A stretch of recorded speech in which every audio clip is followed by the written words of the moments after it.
Hi everyone, it's Andrea with the Hippie Art Studio. Today I have a scrapbooking process video for you.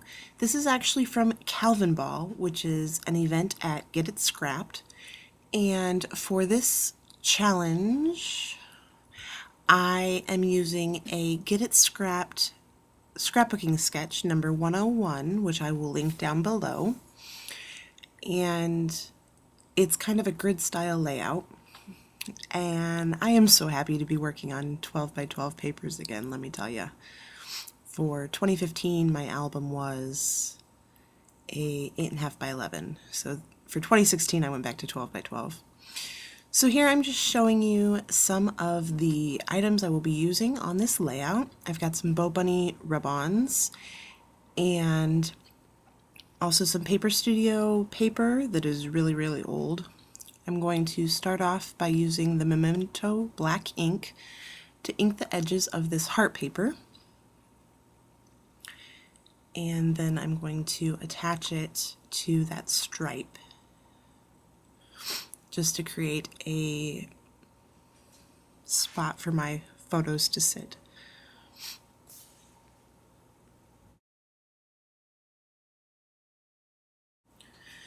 So I am taking my tape runner and putting tape on all the sides because I know I'm not going to want to tuck anything underneath this piece. And then I'm going to start placing my photos. The sketch has spots for 4 photos, and instead I substituted 2 of the photo spots for 3 by 4 journaling cards from a gold collection of papers that I got at Christmas at, I think it was Michael's. And I'm going to use that Bow Bunny rub-on, Always and Forever, right next to that top left photo.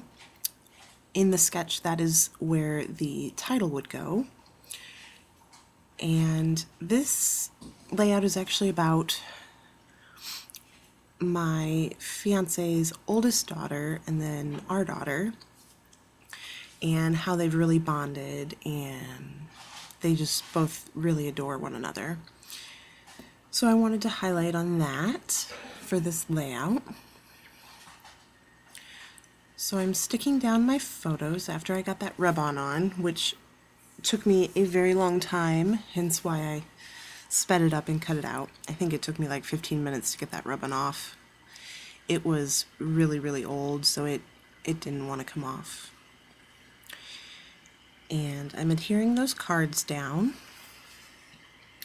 And then I'm going through that rub-on set and seeing which other images I could use. I'm trying to focus on using mainly black for my embellishments and keeping the red and the gold as like accents, I suppose. So I decide to cut one of the rub-ons in half so that I can tuck it under those 3 by 4 cards. Now I try and use this American Crafts Alpha, and it's a rubber excuse me, a rubber alpha, and it ends up being too big for me to put sisters on there because I wanted my title to be Always and Forever Sisters. And then you've also got the Friends card there to support the title.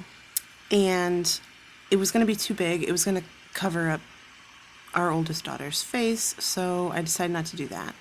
And then I tried to use this other alphabet, but the colors vary. So like the next letter was a T, and I didn't want a T that was pink.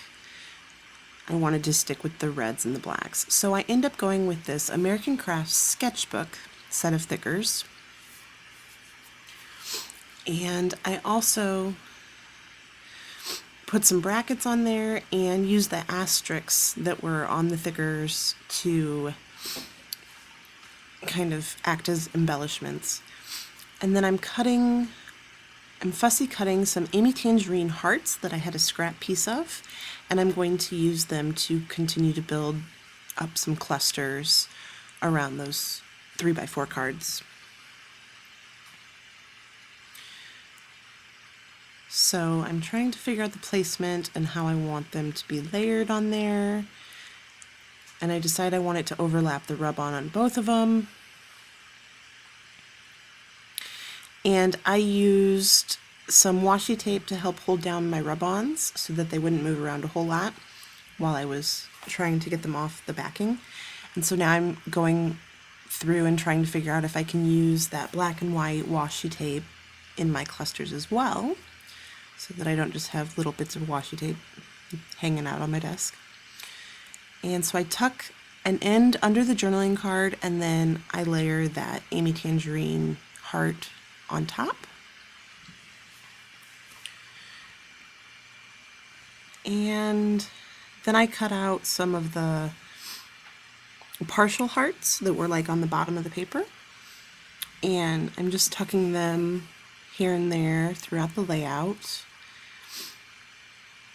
Because it was only the top half of the heart, it made it a little difficult to layer because I wanted to do it on the side, but since all the other hearts were straight up and down, it didn't look right. So I ended up using 3 of them. And then I am using some of the Studio G black rhinestone gems to add to some of my clusters because I just felt like I didn't have enough yet. And I'm also going to use some gold sequins to bring some of that gold throughout the layout.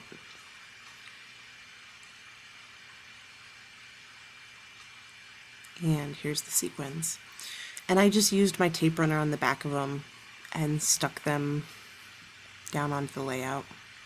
I could have sewn them, but that just seemed like so much effort. I typically just use my tape runner. And they seem to stick pretty good, so it works out for me. And I'm just adding a couple throughout the clusters to tie the whole layout together.